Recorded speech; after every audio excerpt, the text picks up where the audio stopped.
creo que hace tiempo ya los trastornos mentales, digo, para llamarlo de esta manera, o los malestares de la salud no son lo único que llega al espacio terapéutico. Muchas veces las personas llegan a consulta porque la expectativa social o lo que ven como estándares a alcanzar, ideales, no es la vida real que tienen. Siento que lo que hago no es suficiente, ¿no? Es parte de, si me dijeras, bueno, ¿cuál es el contexto de época? Este tipo de consultas es esta dimensión. En algún punto vivimos en una búsqueda de inmediatez, ¿no? De resultado constante. Tenemos que ser productivos, y no solo en el área laboral, en todas las áreas. Poder reconocer que tengo límites, que no puedo con todo, que esto es muy difícil porque muchas veces los mensajes es podés con todo. Para poder cambiar, muchas veces se necesita un acompañamiento o alguien que me haga las preguntas indicadas, ¿no? Que me permita dar ese salto y sentirme acompañada. El trabajo es parte de la vida y lo que es importante es cuidar esa vida, esa calidad de vida. Con las herramientas que tengamos a mano, que es posible, digo, sin ir a ideales, ¿no? Y también pidiendo ayuda. Puentes al mundo laboral es auspiciado por Ticketek y Mandú by Visma. Hola a todos, bienvenidos a Puentes al mundo laboral. Esto es Puentes al mundo laboral, un espacio de unión y conexión entre el mundo del trabajo, la psicología y la realidad social.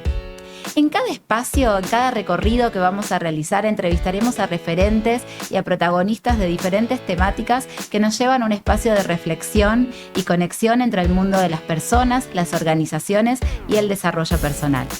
Muchas gracias por seguirnos, comencemos el viaje. Hola a todos, bienvenidos nuevamente a un recorrido, a un episodio de Puentes al mundo laboral. Y en este episodio vamos a hablar de un tema muy importante en el mundo del trabajo, que es la salud mental. Cómo muchas veces la salud a nivel general, pero sobre todo lo que nos pasa desde la salud mental, afecta nuestros espacios de trabajo y viceversa. Es así como hoy trajimos para poder conversar y ampliar sobre estos temas a Natalia Dovato. Natalia es psicóloga, es especialista en terapia breve estratégica y sistémica y es psicóloga en consultorio privado, pero además trabaja en una institución, Gregory Bateson, es docente de posgrado también en la Universidad de Buenos Aires, en psicología clínica con orientación sistémica, así que tiene mucho para poder ampliarnos sobre estos temas y para conversar sobre esto que es tan importante.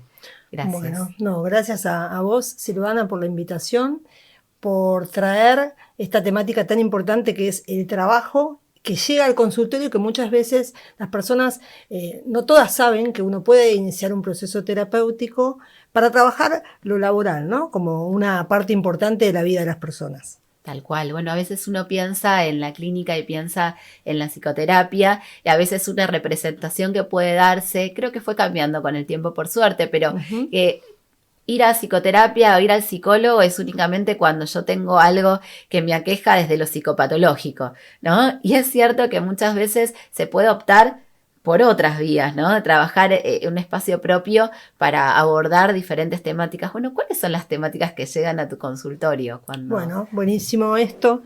Sí, creo que hace tiempo ya los trastornos mentales, digo, para llamarlo de esta manera, o los malestares de la salud no son lo único que llega al espacio terapéutico. Y cuando inician las personas procesos terapéuticos por temáticas laborales, a veces vienen con el planteo puntual de quiero trabajar este aspecto laboral, profesional. Y otras veces emergen las consultas laborales a través de las preguntas o otros malestares que tienen las personas. Y como terapeuta empiezo a indagar un área que es el área del trabajo, es, bueno, ¿qué hace la persona que llega a consulta? Si eso que hace le gusta, cómo es su trabajo, cómo es el ambiente laboral, cómo es la relación con sus compañeros. Y así aparecen estos emergentes, ¿no? Que muchas veces evidencian que hay cosas en el ámbito laboral para desarrollar y trabajar. Vos me preguntás qué temas llegan a consulta en relación al trabajo. Muchas personas empiezan estos procesos porque quieren cambios en el área laboral. Cuando hablo de cambios, hago referencia a cambios en el trayecto, por ejemplo, de profesional, personas que vienen teniendo un recorrido, por ejemplo, para darte un ejemplo, en algo administrativo, y quieren pasar a hacer trabajos o trabajar de cierto puesto que tiene que ver con lo que estudiaron, con lo que se formaron. Y dar ese salto muchas veces cuesta. Entonces necesitan del acompañamiento terapéutico para tomar decisiones, para muchas veces desbloquear emocionalmente algunas cosas que no permiten llevarlo a cabo. También parte de lo que aparece en consulta es esto que vos conocerás muy bien, que es la reinvención laboral, ¿no? Estar atravesados por diferentes momentos de la etapa de la vida que hace que lo que venía haciendo en el trabajo ya no me cierra, no me sirve, no me es funcional. Y acá aparecen muchas personas con temáticas diferentes, como estar atravesadas por la mediana edad y querer hacer un cambio de la vida laboral, o la maternidad, y eso hace que la persona tenga una revisión de cómo son sus tiempos, sus prioridades, y quiera hacer cambios. Otras cosas de la vida, ¿no? Es una separación que hace que alguien venía trabajando en relación de dependencia y quiere pasar a tener un emprendimiento. Y más allá de las herramientas técnicas que se puedan tener para hacer todo esto, para poder cambiar, muchas veces se necesita un acompañamiento o alguien que me haga las preguntas indicadas, ¿no? Que me permita dar ese salto y sentirme acompañada para darlo. Eso es a nivel cambios. Después podría decirte que otra temática que llega mucho a consulta es la del estrés laboral. Uh-huh. Que todos en algún momento lo conocimos, ¿no? Todos estamos hablando del estrés, de la ansiedad, de lo que nos está sucediendo también con nuestras emociones a partir de tanta exposición, ¿no? De tantos estímulos. Exacto. Y acá aparece quizás de manera más manifiesta los síntomas. Es decir, las personas vienen con quejas puntuales en relación a cómo se sienten o a cómo están sus emociones o a síntomas físicos. Para ponerte ejemplos, puede aparecer alguien en consulta que está teniendo ansiedad, una ansiedad generalizada, algo más leve, hasta un trastorno por ataque de pánico, digo, ¿no? Es decir, pueden consultar muchas veces por estrés laboral es leve, vamos a ponerlo en estos términos, o situaciones como burnout, de un desgaste profesional que llegaron al límite. Acá es importante porque aparecen todas las herramientas terapéuticas para poder gestionar la vida relacional y emocional de las personas. Muchas veces las personas llegan con síntomas que no lo identifican como una problemática que tiene que ver con el trabajo, pero cuando uno abre cómo está su vida cotidiana, se encuentra con personas que tienen dificultad en el sueño, por ejemplo, para dormir, con insomnio y demás, irritabilidad, están enojados, desmotivados, mucho desgano. Bueno, el darse cuenta que muchas veces esto también tiene que ver con el entorno que habitamos laboralmente, hace que se pueda trabajar, ¿no? En esto. Y hay un tercer punto que es el que a mí más me gusta, voy a decirlo, trabajar, porque no es tan conocido y llega muchísimo al consultorio, que tiene que ver, yo lo llamo, para categorizarlo de alguna manera, lo determiné así, tiene que ver con la relación con uno mismo y el autoestima. Y son estas personas o pacientes que llegan a consulta porque quieren trabajar parte de la dinámica laboral que no están pudiendo gestionar. Y esto es, por ejemplo, personas que no saben poner límites o no pueden decir que no. Y en el mundo laboral, de las relaciones laborales, uno necesita poder conocer sus límites, poder decir que no. Personas que de alguna manera quieren abarcarlo todo y se sienten que no llegan, ¿no? Que quieren poder alcanzar exitosamente todas las áreas y no es posible.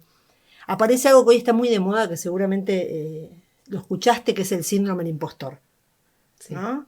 Esto tiene que ver, no voy a desarrollarlo hoy, pero tiene que ver con esta sensación que tienen muchas personas que paradójicamente tienen mucho éxito, muchos logros en lo profesional, pero sienten que son un fraude, que los van a descubrir. Y acá se trabaja mucho en esto, ¿no? Porque las personas muchas veces sienten que están engañando al resto, a los jefes, y tienen logros y ascienden. Y el trabajar e intervenir con herramientas adecuadas en esto permite que, bueno, se apropien esos logros y esta sensación constante que tienen las personas de voy a ser descubierto, ¿no? No no los persiga de alguna manera. Claro, no, y aparte permitirse disfrutar de los logros, porque si no creo que es la sensación de sentirse que uno nunca está a la altura de, ¿no? Y eso es como ese hámster que rueda, que corre adentro de esa rueda, porque nunca llega a alcanzar aquello que considera que es satisfactorio para desenvolverse. Absolutamente. Esto que decís es una consulta clínica. Siento que lo que hago no es suficiente. Claro. ¿No? Es parte de, si me dijeras, bueno, ¿cuál es el contexto de época? Este tipo de consultas es esta dimensión en relación a lo laboral, ¿no? Siento que hago, pero no es suficiente, no puedo poner límites, no puedo decir que no, quiero lograr todo y no es posible. Esta autoexigencia de forma constante, ¿no? En que entramos las personas donde no permitimos muchas veces el error, la falla, ¿no? Estas son temáticas que son laborales y personales de alguna manera, pero impactan mucho en el trabajo. Impactan, y a veces lo que sucede muchas veces es que las personas que llegan a consulta son personas que tienen muchos logros, que van avanzando un montón en sus dinámicas, pero no sienten eso internamente. Es como un para el afuera y para lo que hacen, pero internamente no. Y otra cosa importante que quiero contarte de este tipo de consultas es aquellas personas, se arma un circuito acá, porque las personas que más funcionan o que mejor funcionan y que no pueden decir que no y no pueden poner límites, son aquellas personas que, como te dije recién, mejor les va. Y como mejor les va, las personas confían y les siguen pidiendo cosas. Exacto. Entonces se arma es todo como una rueda, nieve. claro, imparable, donde el otro confía en mí y espera que yo logre algo determinado. No le puedo decir que no. Pero ¿a qué costo? El costo de la salud mental. Por eso creo que un poco estamos acá hablando de este tema, ¿no? Totalmente. Algo que pensaba mientras te escuchaba o que me venía a la cabeza es el tema del tiempo. Siento, por supuesto, vos me dirás si es algo que se ve, que lo visualizás, pero que hay como una crisis con el tiempo permanentemente, ¿no? Desde no estoy a la altura y nunca es suficiente lo que hago, pero también es como que nunca alcanza el tiempo para poder abordar, porque claro, cada vez hay una expansión mayor de lo que estoy dispuesto a hacer y al mismo tiempo de los estímulos que se presentan en la vida cotidiana. Y hoy creo que este tiempo también está enlazado a la ansiedad, ¿no? A estar corriendo permanentemente, esta sensación de la lengua afuera, que dispara un montón de aspectos dentro de la salud mental vinculados a la ansiedad y a cómo proceso todo eso. Y al decir que no, cuando a veces es necesario, como vos decías. Es interesante, Silvana, lo que decís de la variable tiempo, porque en algún punto vivimos en una búsqueda de inmediatez, ¿no? De resultado constante. Tenemos que ser productivos, y no solo en el área laboral, en todas las áreas. Entonces, estas exigencias múltiples que muchas veces se las pone el propio sujeto, lo social por supuesto interviene, pero muchas veces somos nosotros quienes asumimos, ¿no? Esas exigencias y queremos estar resolviendo sin tener en cuenta que el tiempo es un recurso limitado, como nuestros recursos. Por eso es lo importante de identificar cuáles son los límites, ¿no? Creo que frenar, poder pausar un poco esta rueda que vos decís, es algo que al menos tenemos que intentar, no sé si todo el tiempo, pero en algunos momentos, ¿no? Claro. Digo, para poder ver con otra mirada, con otra amplitud, cómo estamos viviendo, cómo estamos trabajando, pero cómo estamos viviendo, porque trabajar también tiene que ver con una parte de vivir. Tal cual. Bueno, esto que decís me trae la pregunta de la prevención, si se quiere, digo, previo a poder abordar cuando yo detecto que hay un malestar, ¿no? Hay algo que me está afectando, que necesito trabajarlo. Previo a eso, ¿hay formas de trabajar en la prevención, si quisiéramos decir, bueno, poder asumir este tipo de rutinas, de hábitos y demás, nos ayuda a no caer tan inmediatamente en esto o poder prevenirlo? Bien, creo que la prevención, después quizás te lo explayo un poco más, no tiene solamente que ver con lo individual, sino tiene que ver con lo social, ¿no? La salud mental no solamente tiene que ver con el individuo, y más desde el modelo donde trabajo, que es un modelo más sistémico, sino que todo lo que tiene que ver con promoción, prevención y cuidado de la salud mental y el trabajo, es un entramado social de las diferentes instituciones en torno a los que formamos parte. Pero para responder a lo que vos me decís, en lo individual, ¿qué podemos hacer como personas para cuidar o para prevenir y no llegar a estos estados de malestar, de límite? Lo primero es justamente poder reconocer que tengo límites, que no puedo con todo, que esto es muy difícil porque muchas veces los mensajes es podés con todo. Claro. ¿No? Y uno mismo toma esa etiqueta y cree poder hacerlo. Pero tenemos recursos que son limitados. Poder registrar y reconocer, tengo un límite hasta acá, sin pasarnos de ese límite. ¿Y cómo lo registramos? Porque para no quedarnos solo en teoría, ¿no? Bueno, registrar el cuerpo, el cansancio, las sensaciones que aparecen, que este lenguaje que tenemos que escuchar de cómo estamos, ¿no? De si estoy durmiendo mal, si tengo días donde estoy súper agotada, cansada. Bueno, ¿cómo hacer para frenar un poco? Poder decir que no siempre puedo estar disponible para todo el mundo, 24/7, ¿no? Esto también. Pero bueno, diría que el primer punto es esto, reconocer y poder saber cuáles son mis límites. Por otro lado, poder cuidar nuestro bienestar. Y sin que suene egoísta o que sea un egoísmo saludable, si se quiere, correr quizás a las demandas externas. A veces esto de responder a las otras personas, a todo lo que me piden y demás, hace que uno no pueda registrar y cuidar ese bienestar. Entonces, cuidar el bienestar es algo importante. Y esto es como puntualizar en lo individual, ¿no? Por otro lado, algo que también es muy importante y que muchas veces, por el modo en que vivimos, no lo tenemos tan presente, y en la salud mental es clave, es ampliar las relaciones sociales. Y cuando hablo de ampliar las relaciones sociales es esos vínculos que nos hacen bien, la familia, los amigos, tener contacto. Hoy con este ritmo de vida muchas veces nos perdemos el encuentro con el otro. Y eso está íntimamente relacionado con el bienestar y con la calidad de vida y la salud mental.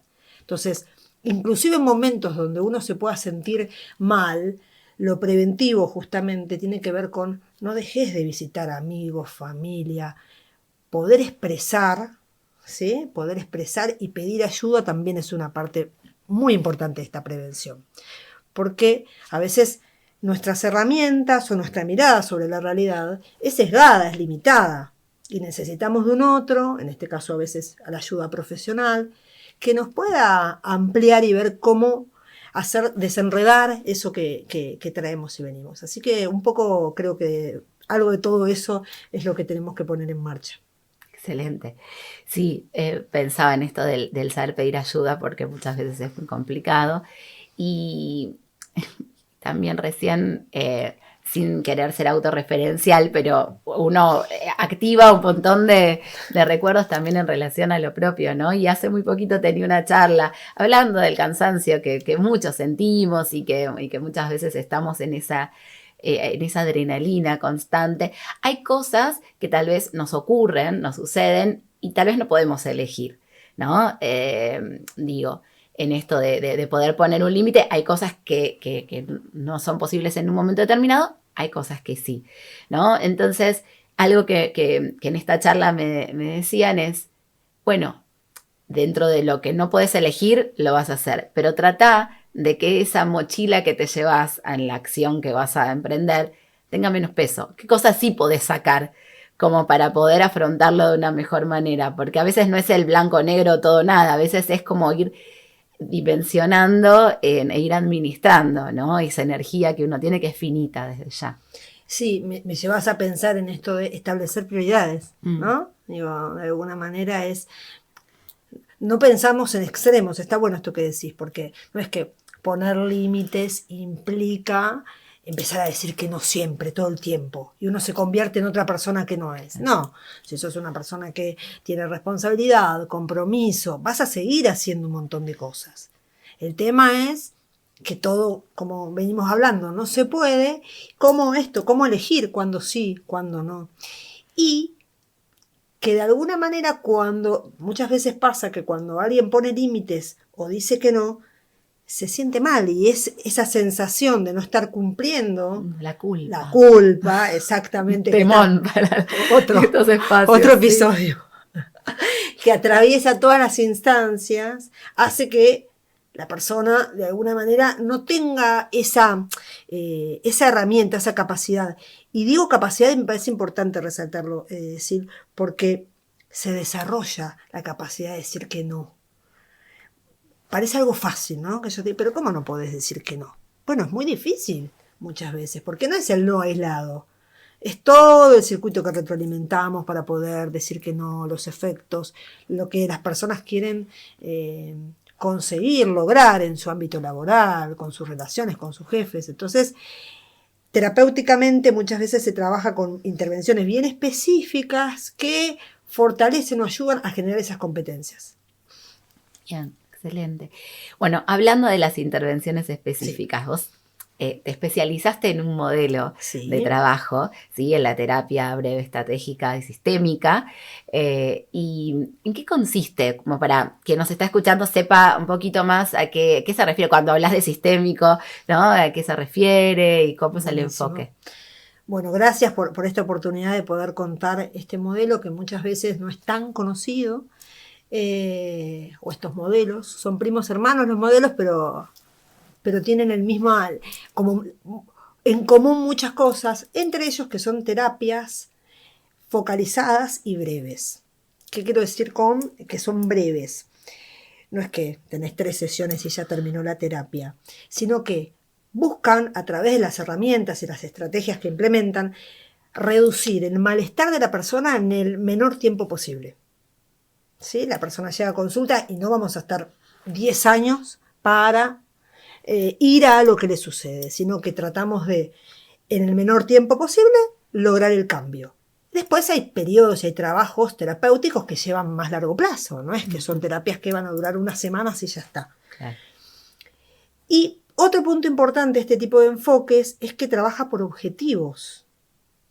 Es un enfoque muy diferente a quizás lo tradicional que conocemos, ¿no? Trabajar por objetivos quiere decir que el terapeuta no impone lo que quiere trabajar, sino que conjuntamente con la persona que llega construyen objetivos y ese objetivo va a permitir que terapeuta y consultante o paciente van a ir siguiendo paso a paso si se va cumpliendo ese objetivo. O sea, hay un feedback, hay una retroalimentación que hace que de alguna manera en la terapia uno sepa hacia dónde va.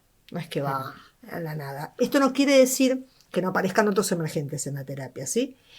Parte del enfoque tiene herramientas muy específicas y muy a medida, ¿sí? Que hacen que se cambien ciertos comportamientos, ciertas conductas y también la manera de percibir la realidad, el entorno, ahora que estamos haciendo esto, el entorno laboral y cómo me veo yo en el entorno laboral. Y son terapias que no van necesariamente al pasado, ¿sí? Más del estilo tradicionalistas. El pasado aparece si es importante para el motivo de consulta presente de la persona. Son terapias del aquí y el ahora. Porque trabajan en ver cómo la persona y su entorno, de alguna manera, mantienen el problema que los trae. Esto es, no busca el por qué. ¿Por qué estás acá en la terapia? ¿Por qué te pasó tal o cual cosa? Sino es cómo funciona tu problema en este presente. ¿Qué estás haciendo para solucionarlo? ¿Cómo lo haces? ¿Cuándo? ¿Dónde? ¿Con quiénes? Y intervenir justamente ahí, bloqueando las cosas que las personas hacen y no les funcionan y aumentan el problema o lo agravan para generar otras alternativas que sí funcionen. ¿Sí? Esto es como el modelo. Y el modelo sistémico, que es como un modelo más abarcativo, no ve los problemas como algo individual, sino como algo, como hablábamos hoy, producto de un montón de relaciones y entornos. Entonces es una mirada un poco más amplia, más global para cuando alguien llega a consulta con un problema, por ejemplo, relacionado con el ámbito laboral, no pensamos que el problema lo tiene la persona, sino es, ok, de esta persona, ¿en qué entorno se mueve? ¿Cuáles son sus contextos? ¿Cuál es su país? ¿Cuáles son las políticas públicas? ¿Cuál es su familia? Digo, Y en todo ese entramado que tenemos cuenta es la manera de abordar y ver la problemática del sujeto. Tal cual. Porque también pensando en estos términos de sistema, recuerdo cuando estudié el concepto, este conjunto de elementos relacionados entre sí, que si se modifica uno, modifica todo el sistema. Entonces, yendo a esto que planteás, ¿no? Digo, cómo un cambio en un elemento puede también impactar en la totalidad. Me parece súper interesante el hecho de poder trabajar para reducir el malestar que la persona tiene en el ahora, ir con ese objetivo y esto de que pueda ser conversado y apuntado, apuntalado para empoderar a la persona que está ahí, digamos. Por supuesto que en todo espacio terapéutico es la persona la que tiene que trabajar, pero muchas veces el tener claro el objetivo y demás ayuda a, acompañar de una mejor manera ese trabajo. Y lo importante que es que el consultante, la persona que va a ese espacio, sepa cómo va a trabajar, ¿no? Cómo es el enfoque de la persona, cuáles son las modalidades de trabajo, digamos, cuáles son los objetivos por los cuales estoy acá. Por supuesto que hay un debate en el campo de la psicología y alguien puede decir, bueno, pero ¿cómo trabajamos si algo tiene una raíz muy, ¿no?, pasada y en una terapia breve se puede resolver? Y ahí, bueno, seguramente ustedes tienen toda la experiencia para contar. Sí, yo creo que son maneras y modelos diferentes. No hay un modelo que sea bueno o malo. Me parece que hay momentos y hay problemáticas donde uno la puede abordar con un modelo con otro. Sí trabajamos con miradas del mundo y de la persona diferente.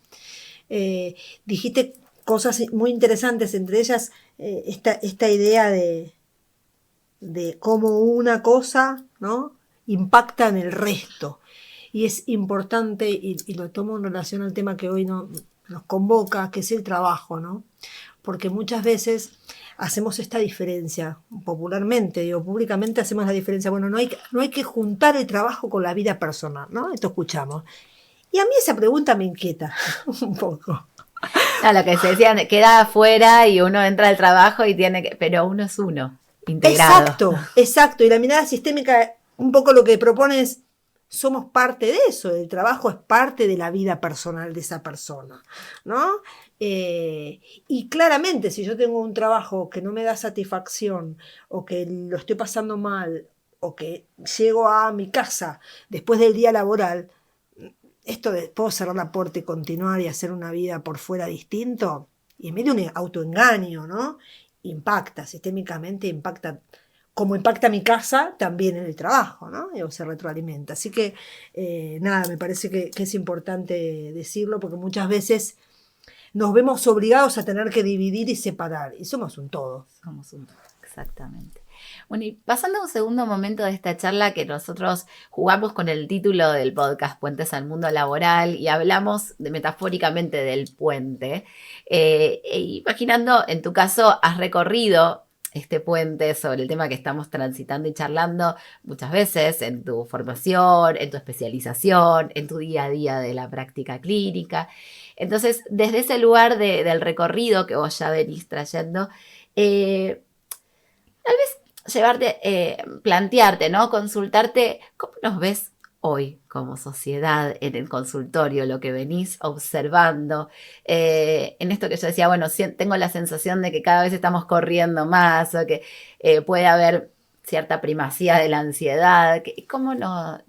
¿Cómo ves a la sociedad hoy en día? ¿Cómo estamos en materia de salud mental? Pregunta compleja, Silvana. Voy a tratar de recortar primero diciendo que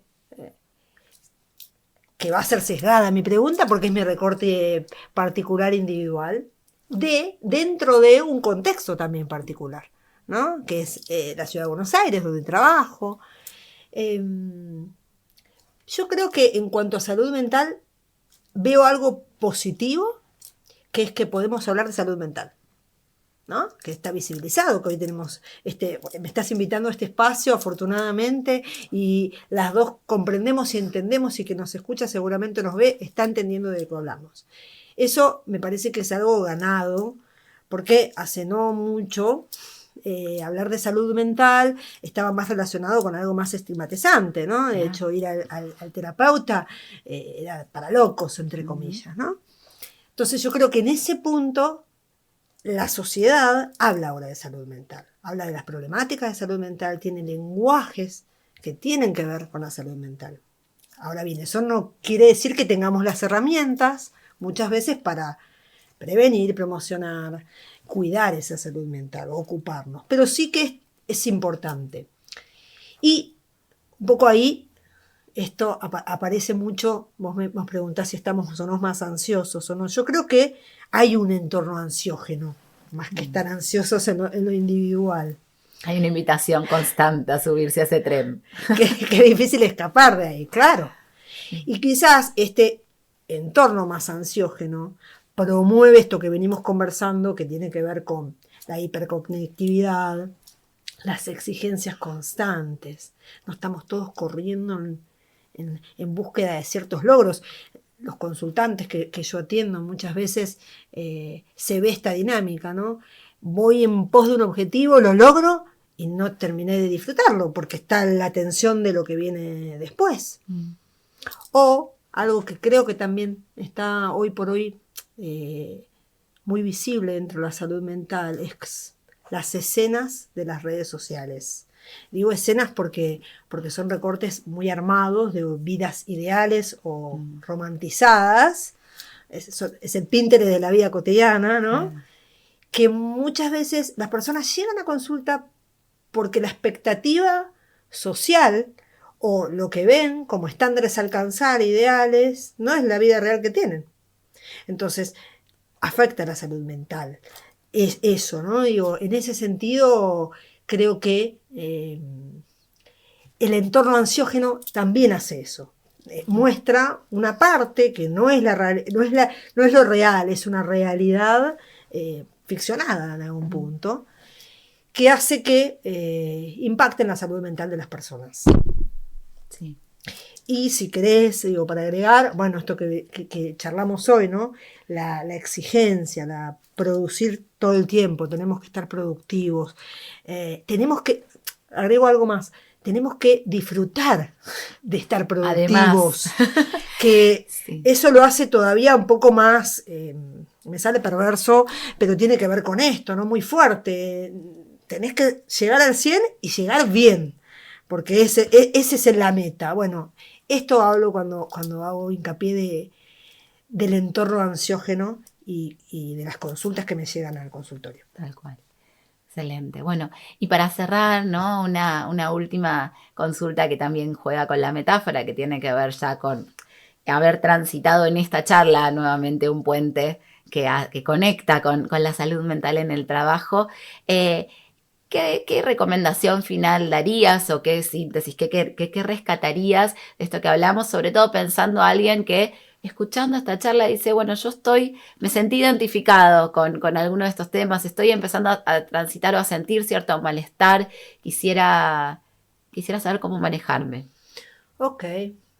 Creo que algo que salió a lo largo de toda esta charla es la importancia de los entornos en los que somos parte y formamos, y que el entorno laboral es uno de ellos, y que hay que cuidarnos a nosotros y a los entornos en los que formamos parte. Y cuidarnos implica darle la importancia necesaria y poder, si aparecen malestares, no naturalizarlos, no darlos como parte de...